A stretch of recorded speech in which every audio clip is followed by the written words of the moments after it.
I've been building this homestead over the past 6 years.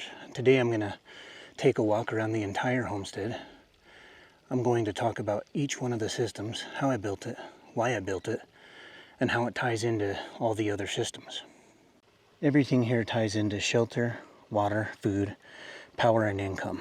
I'm going to put chapters down below in the description, and I'll put links to other videos that describe each system in more detail. So if you look out there, those are the stables. This is an agricultural shed. Those are pig pens. Even the gardens, the shop, and the cabin would be considered shelter. You can see the pond down there that's brim full. That harvests water from the swells, ditches, and berms and demi-lunes that go all the way out to the front gate. That's part of the water system. And you might be able to hear the aquaponics inside of the geothermal.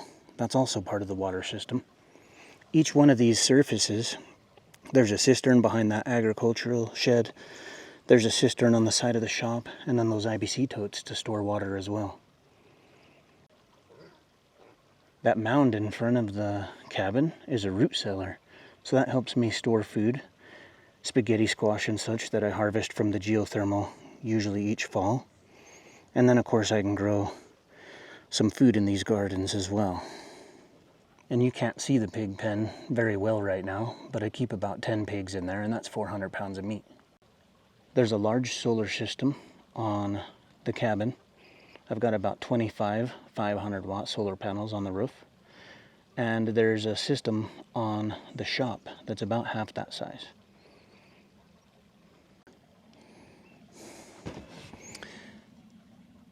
We'll even talk about my income a bit. So shelter, water, food, power, and income. It's kind of hard to believe now, but when I first came out here, this was all just raw land.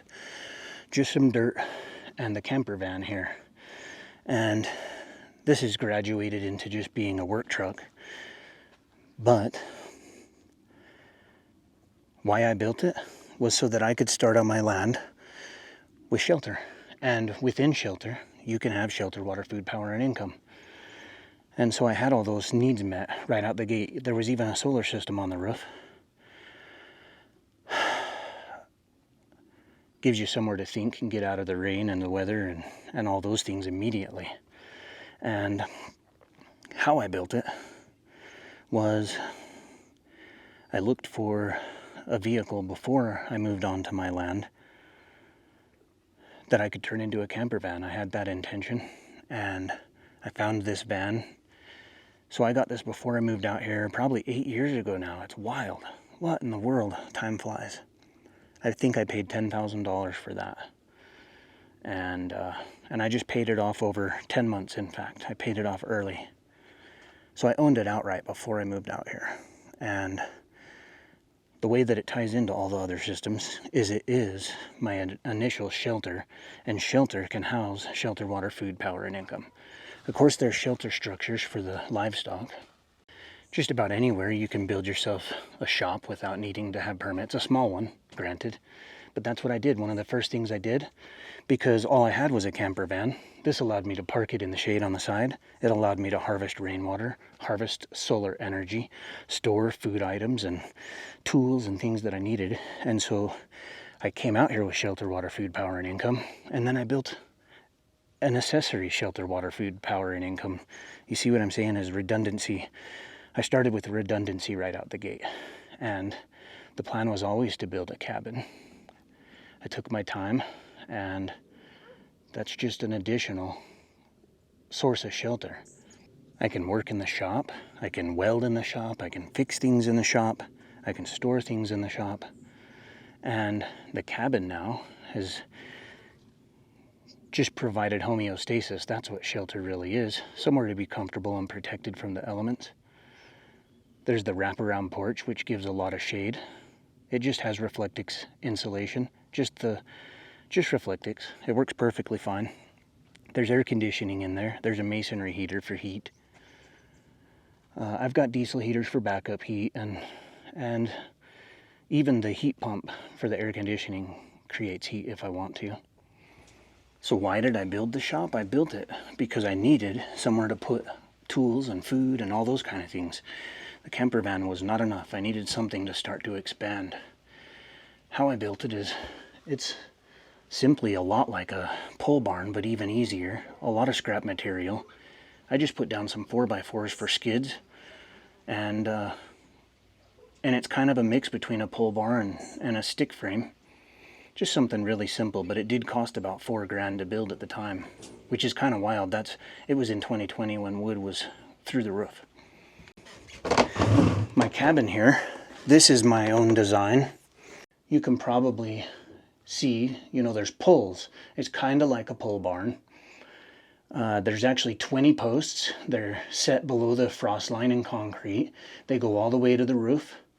And I designed this, and then I hired an engineer. I ran it by him to make sure everything checked out. And then I went through the whole process of getting the occupancy permit and all that. Everything about this is my own design, and the engineer just had a few little pieces of input to make sure it was up to par. So it's just a 10 by 20 with a couple of lofts. The bedroom's up top there.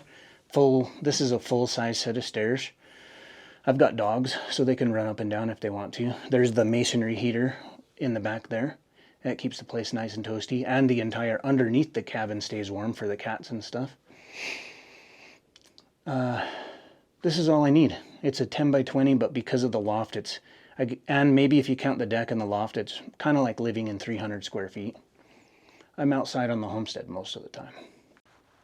There's really not a lot of water in here. There's no plumbing, so this is just like you might have in an RV, a little clean water and a gray water. Look how small, that's 1 gallon, because I just don't use a huge amount of water in here. And that's all there is to the plumbing. There's no plumbing in here.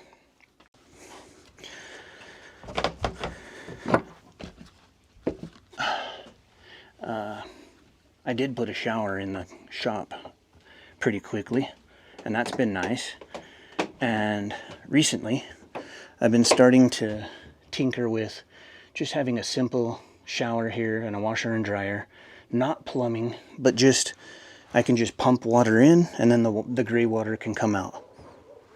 So while this doesn't look like much right now, I can close it in and make it look very nice, just like a bathroom in the city, but it'll be in my cabin and it won't have normal plumbing. My outhouse is just simply a composting pill privy system. So there's food storage underneath the stairways there, and that's how everything ties together. Again, shelter encapsulates shelter, water, food, power, and income. So that's a good overview of my shelter, and now we can move on to water. So just one little side of that shop right there can harvest about 600 gallons of rain in a half hour with heavy rain. 600 gallons is a lot of water. You could survive on about 1 gallon a day if that's all you needed. So if you'll imagine that, that absolutely tiny space, right? That's a lot of water. So what would it be like if you used all of this land to harvest water?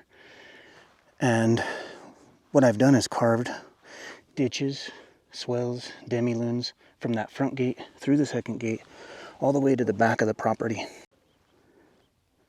So ditches just move water, and then you can see some sections are more saturated than others, and that's because they hold water, such as the demi-lunes. They fill up and they hold water, and then they just soak it up over a couple days, and that water will stay there easily for 6 months to a year. And you can do the same thing with ponds. These ditches, swells, berms, they direct water all the way down the driveway, all the way around the cabin to the back of the property, so it slopes the whole way, and I'm able to harvest a massive amount of water, not only in areas that act like swells and hold a lot of water, but also in the pond at the end there. That's 4,500 gallons. And then each of the metal roofs have a cistern that's 3,600 gallons, so they can harvest and store a lot of water as well. So the ponds are basically agricultural use, so you can use that water for the gardens and livestock. And then the cisterns from the metal roofs, it's easy to treat and filter that water for safe drinking water. This is the lowest point of my property, and it's a groundwater recharge. So water thousands and thousands of gallons comes to this point in the property and is soaked into the ground. There's overflows from the cisterns, so there's no flooding issues. Eventually I'll put in some, stop dams and whatnot to filter this water more, but it just hasn't been that necessary. And both from this direction and from this direction, water makes its way into this pond, which this filled again, like it does every year, in 30 minutes. There's a bog filter, so this is 4,500 gallons, so there's a 4,500 gallon an hour pump, pumps water up to the bog filter, through the substrate, filters it out back into the pond, and that alone keeps mosquito larvae from being laid. They can't survive in those conditions. But there's also thousands of toads that make their way here, dragonflies, fruit bats, and those are amazing predators to keep mosquitoes at bay. And in all the years I've been out here, I've only been bitten by a mosquito a couple times. Growing mint, and that's alfalfa and other plants, in the bog filter is just one more way to help filter out that water. So this is 600 gallons right here roughly, and these just fill up from the rainwater, and that's what I drink. And just very rarely do I ever have to top that system off. I think I've topped it off maybe like 2 times since I've been out here for 6 years. So Mal seems to be digging his own cistern here, but that's the lid, and this is 16 feet long and 6 feet wide and 6 feet deep. It's 3,600 gallons. This water tower is 300 gallons, and I can pump water up from the cistern back here, and I only go through about 300 gallons of water a week, and so I can just automatically gravity feed water to the pig pens and out to the horse round pen there. This is the geothermal greenhouse. It's one of the first things that I built. This is part of the food pillar, obviously, but there's a 600 gallon aquaponics system in the back here. You see the same concept. The moving water here prevents any mosquito larvae. And when the bell siphon activates, see that pipe coming in here? That will dump water, about 1,500 gallons an hour, through here. And so it also is not a good environment for mosquito larvae, not to mention those bluegill would snap them up real quick. So the water that I grabbed from the rain harvesting system, I just fill up a 3-gallon container, take that into the cabin, dump it into a gravity filter, and I filter that water. And all of the containers get a little bit of bleach, about 3/4, well, about half a cup per 300 gallons.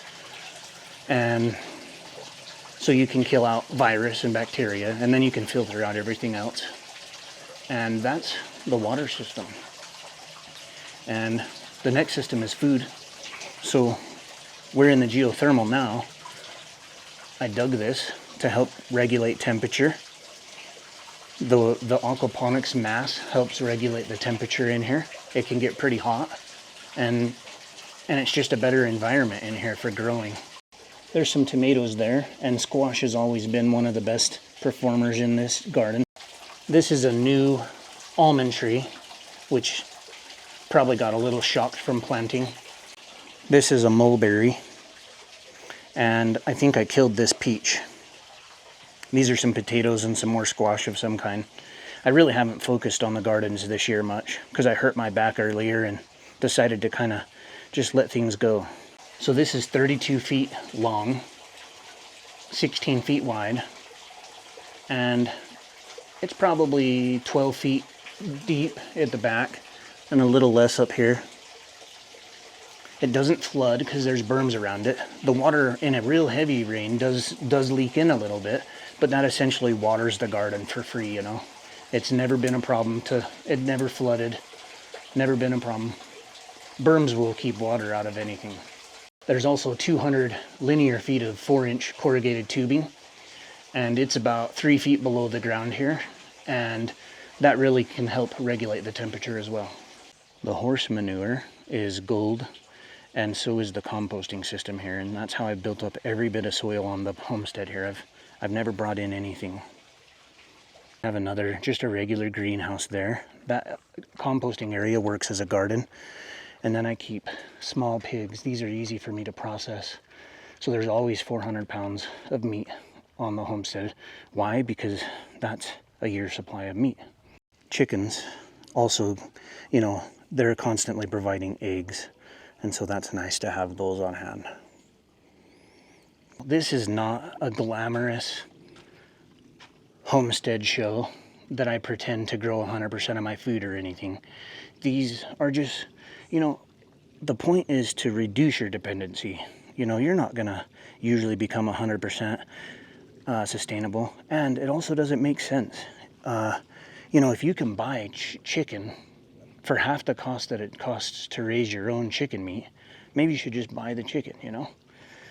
But having 400 pounds of pork, eggs, some fruit and vegetables is pretty nice. It's a nice little buffer, that's all. And how did I build the greenhouses? As cheap and easy as I possibly could. I started just absolutely, really horrendously. When you don't have any money, nobody can tell you the only one right way to build a garden. I started with just like PVC. I built that geothermal for 200 bucks the first time. Just PVC pipe, 2-inch PVC pipe, T-posts, plastic. 200 bucks. Then I updated it, 2,000 bucks. And I'm still gonna update it another time so that it is essentially as solid as the cabin here. And that'll probably be like 6,000 bucks or something like that. And I don't see a problem with piecing things together as you go if that's the only possible way to do it. So you might notice a common theme is I didn't have money when I started. And so I dug ponds, I dug a root cellar, I dug a geothermal. It's because I had a cheap shovel and I could afford to dig holes. And so I have a root cellar here. And, you know, in the fall, I might put 40, 50, 60 pounds of spaghetti squash in there, and I'll be able to pull them out all the way into the next summer.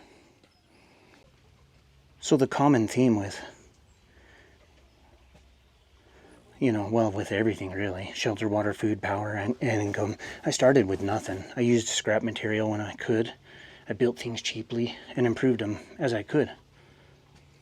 And that includes power. I started with a really simple 400 watt solar system on the camper van with a 200 amp hour battery. I didn't even have an MPPT charge controller, just a PWM, super basic, and it worked for a long time. And eventually I upgraded to this. This is the FlexBoss 21 with 2 wall hang batteries. It's close. It's approaching to like a residential power system. And in addition to this system, I have another system on the shop that's half this size. I can run my welders.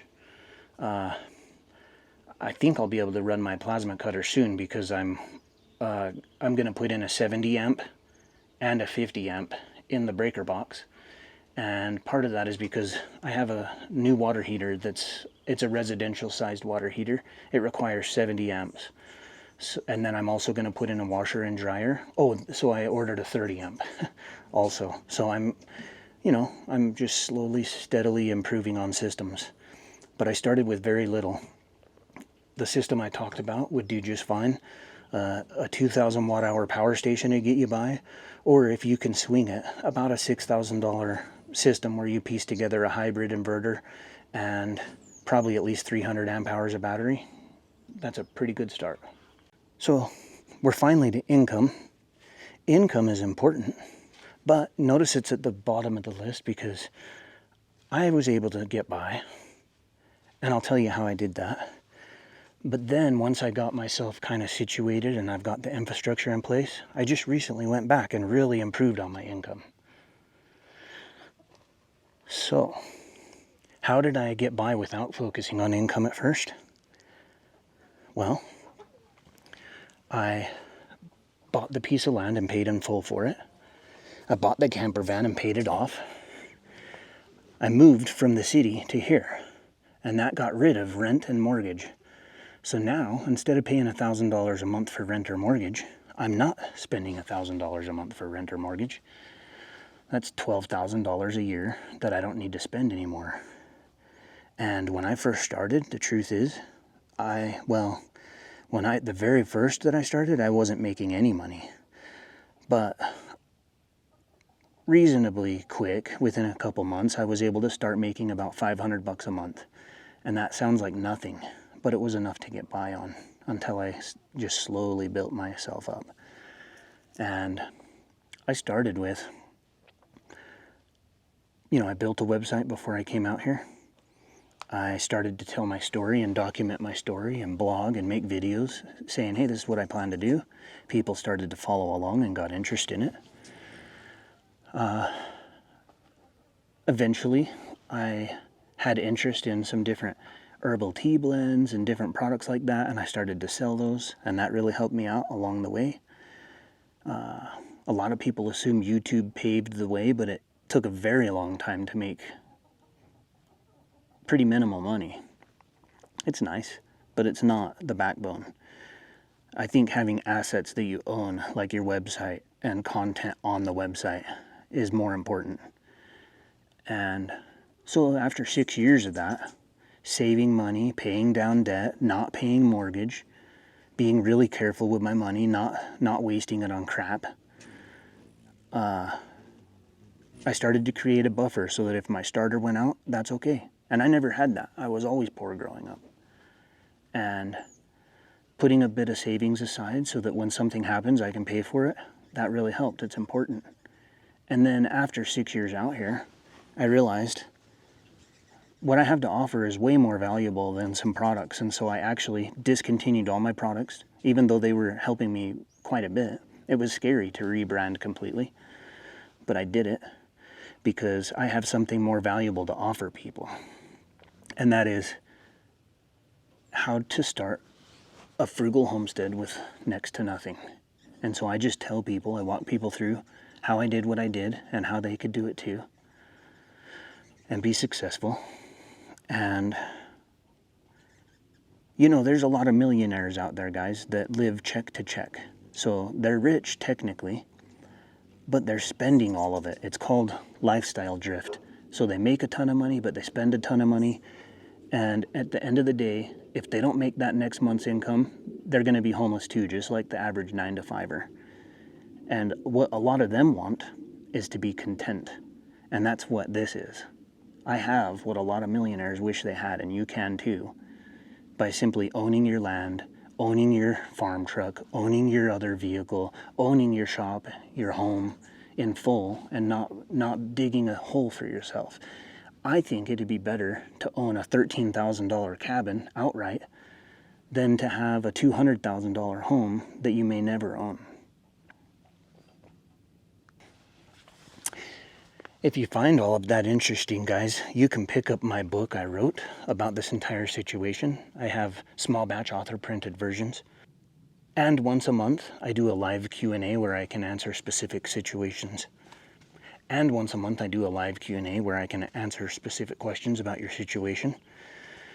That's the Frugal Off-Grid Path. It includes all the products that I've ever created, 8 hours of workshop, and the Q&A, a huge amount of information that would really help get anybody started that might be uncertain about off-grid living. And shelter, water, food, power, and income.